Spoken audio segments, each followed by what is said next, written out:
नमस्कार. लीनाचे स्वयंपाकघरमध्ये मी लीना आपलं स्वागत करते.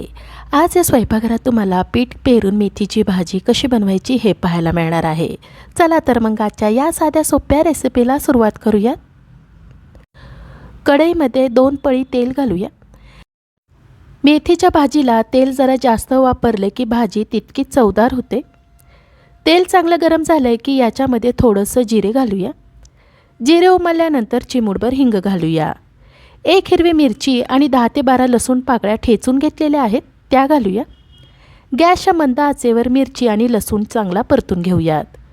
मिरची आणि लसूण तेलात चांगले परतून घेतल्यामुळे भाजीमध्ये त्याची चव उतरते.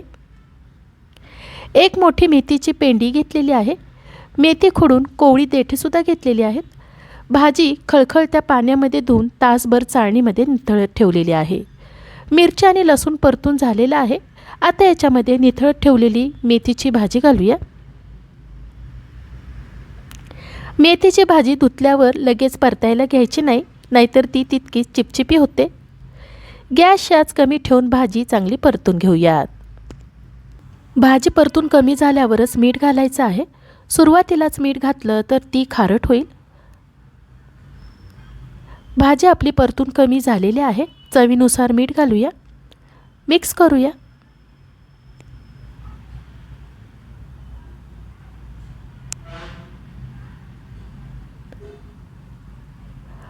मीठ मिक्स करून झाल्यावर याच्यामध्ये थोडं बेसन पीठ घालूया. बेसन पीठ मिक्स करून घेऊया. बेसन पीठ बघतच घालायचं आहे. भाजीपेक्षा जास्त बेसन पीठ झालं तर ते खायला चांगलं नाही वाटत.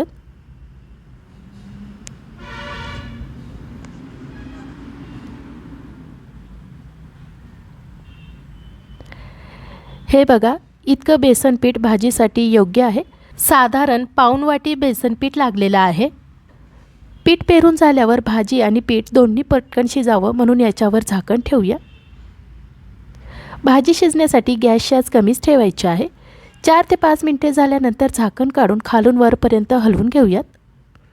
सुरुवातीलाच आपण फोडणी देताना तेल जरा जास्त वापरल्यामुळे कडेने तेल सोडण्याची आवश्यकता नाही आहे. हलवून झाल्यावर परत याच्यावर झाकण ठेवायचं आहे. थोड्या वेळाने हलवून घेऊन भाजी आणि पीठ शिजवून घ्यायचं आहे. 2 ते 3 वेळा हलवून झाल्यानंतर हे बघा, कडेने तेल सुटलेलं आहे. भाजी आणि पीठ आपलं दोन्हीही व्यवस्थित शिजलेलं आहे. पीठ पेरून मेथीची भाजी अगदी 10 ते 15 मिनिटात तयार झालेली आहे. ही भाजी थंड झाली की थोडी मोकळी होते. भाजी भाकरीबरोबर खायला चांगली वाटतेच, पण अशी पीठ पेरून केलेली भाजी तुम्ही डब्यालासुद्धा देऊ शकता. तुम्हाला जरूर आवडेल. मला आशा आहे आजच्या या रेसिपीची तुम्हाला थोडीफार मदत झाली असेल. आजची ही रेसिपी तुम्हाला आवडली असेल तर लीनाचे स्वयंपाकघर या यूट्यूब चॅनलला सबस्क्राईब जरूर करा. धन्यवाद.